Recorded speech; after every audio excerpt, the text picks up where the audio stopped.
歡迎收睇低清一剔個雜耍教學啊！今堂呢，第4堂扯鈴啦。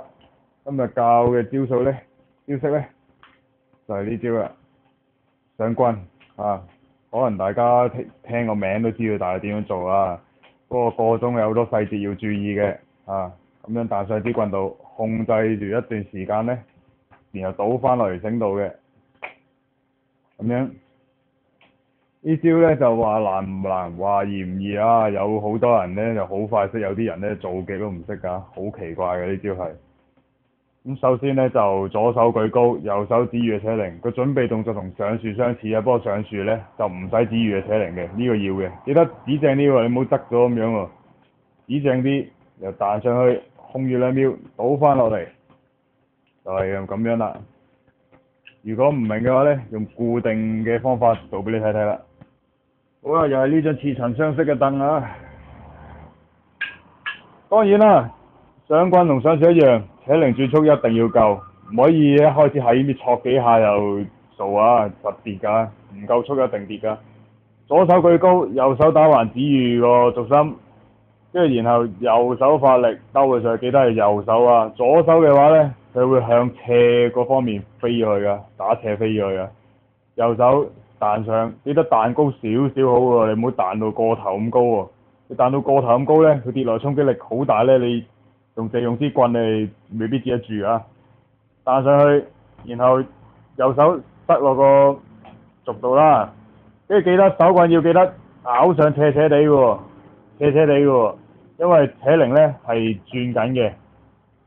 如果你呢打平支棍嘅話呢，佢即刻落翻條繩度或者碌走咗去啊，即刻向前走咗㗎。記得斜斜地控住佢，控住佢到你足夠嘅時間啦，或者即係大約2秒到啦嚇，你唔好咁自己掂倒翻落去啦。2秒到呢，就倒翻落嚟繩度啦。仲有呢，左手點解要遞高呢？左手遞高嘅用處呢，係因為方便嘅扯鈴落翻條繩度。如果你左手放低嘅話呢，你扯鈴由棍跌落條繩度嘅距離係好長嘅時間，呢一段時間咁長呢，條繩有機會呢係有風啊或者其他因素影響呢而喐咗㗎。因為扯鈴嘅繩呢，鬆咗嘅扯鈴繩呢係冇得估計嘅，佢嘅動態係啊，拉直先至有得計㗎，所以先至要佢舉高嘅左手。舉高嘅左手唔使未必要拉直條繩嘅，拉直晒嘅，起碼佢跌落條繩嘅距離冇咁長。條繩走嗰位嘅機會冇咁大先嚇，佢記得，所以咧隻左手一定要舉高啦，倒翻落去就係咁樣啦。我示範多次俾你睇啦。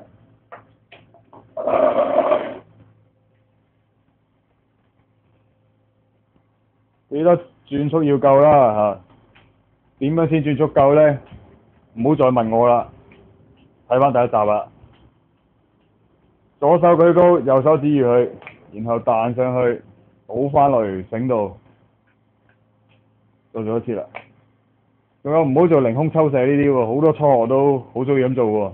凌空咁樣對都唔對就咁彈上去喎。我做慣做熟就得啫。你哋初學呢，真係對一對先彈上去，睇準啲先做啊。